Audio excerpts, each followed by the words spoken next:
is, what is it about these winning districts? What is it about the way they did their demographic and enrollment projections, or use that information that made it so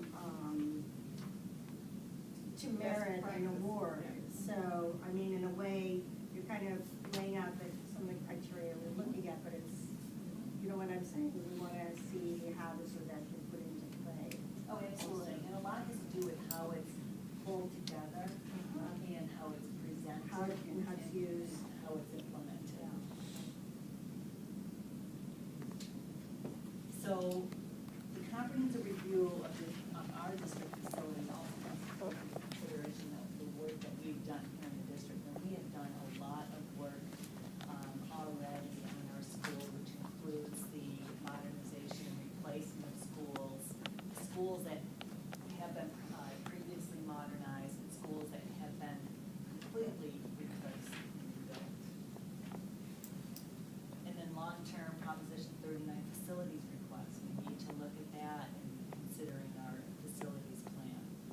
Administration space. And work already being performed, as I just mentioned, that we've incorporated into the plan, which will hopefully make our plan a little bit more cost effective, which goes back to the cost and timing to complete the plan.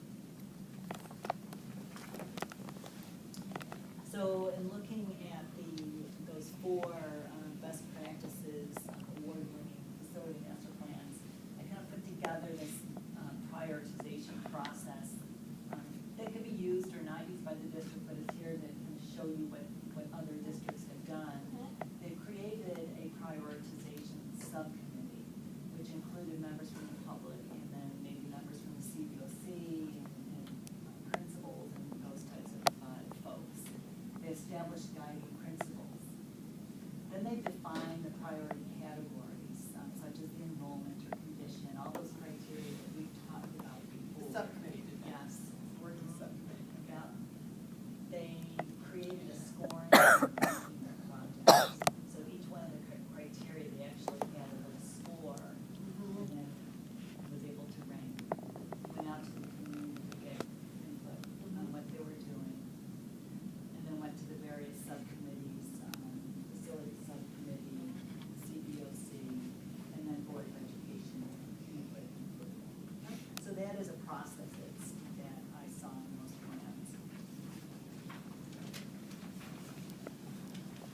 So our next steps, and this is what we'd like to get your feedback on, is really moving forward with an RFQ process to pre-qualify firms, to get a feel for which firms are out there that can do this type of work. Not necessarily getting a proposal yet, because I think it's important that we look at statement of qualifications and then have conversations with the people that submit the qualification statements. Right. Determine which ones that we want to submit a proposal.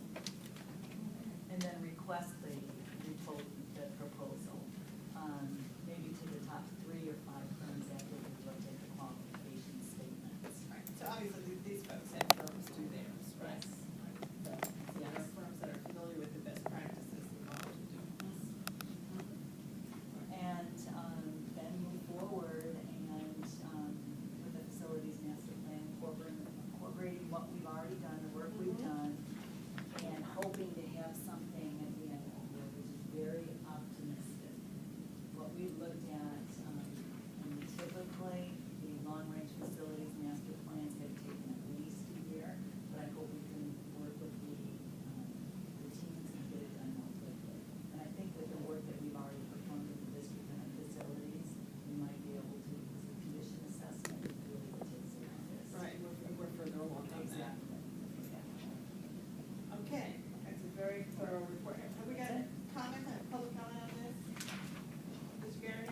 We have one, Tom Panna. Hannah?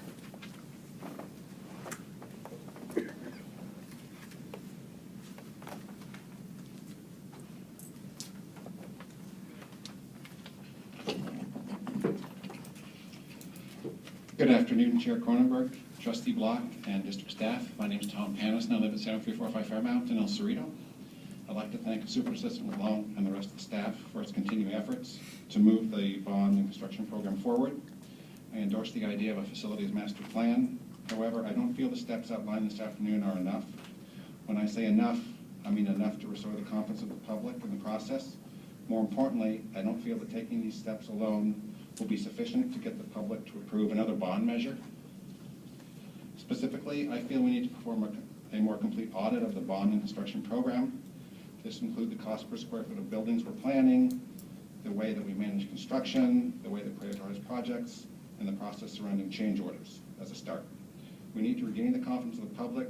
Transparently undertaking such a comprehensive analysis would go a long way towards doing so. Thank you very much for your time this afternoon. Thank you.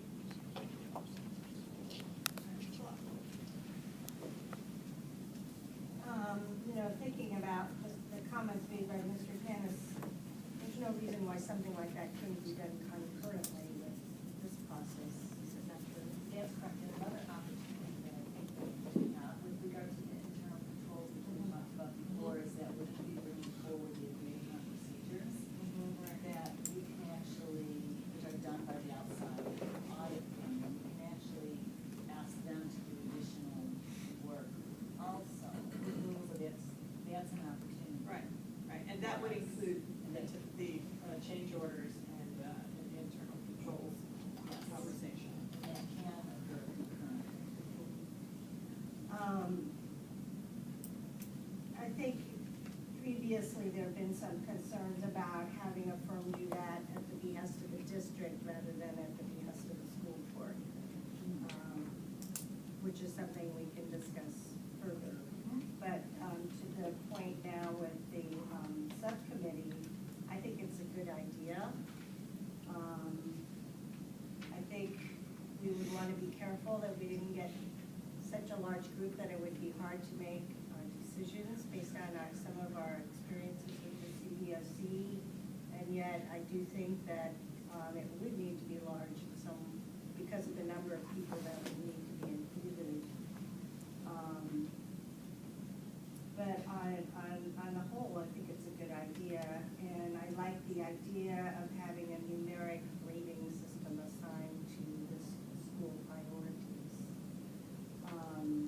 What do you think? It's very similar to what we've done before when we did the school closing process, except for the fact that what we didn't do at that point was bring in a firm to oversee it. And I think one of the ways that we can effectively rebuild our trust is do that. Bring in one of the firms that is these firms, or whoever the firm is that would the award, but somebody who's got a familiarity with what best practices are in the industry for doing a facilities master plan. And I think then once they come in, they would make the proposal and they would decide whether this is what they would feel comfortable with, or if they have a different, that's what I'm thinking.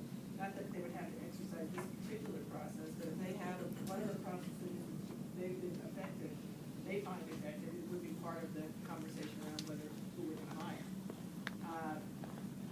Because I think probably more than, as you say, you leave this from looking at a few proposals. I think once we put the RFP out, we'll get a chance to see what's worked in different places and what's worked in places that are more like us. And also what's the most, the question that becomes how much time they're gonna take, how cost effective they're gonna be, and who would be the best fit for us. But I do think we should take this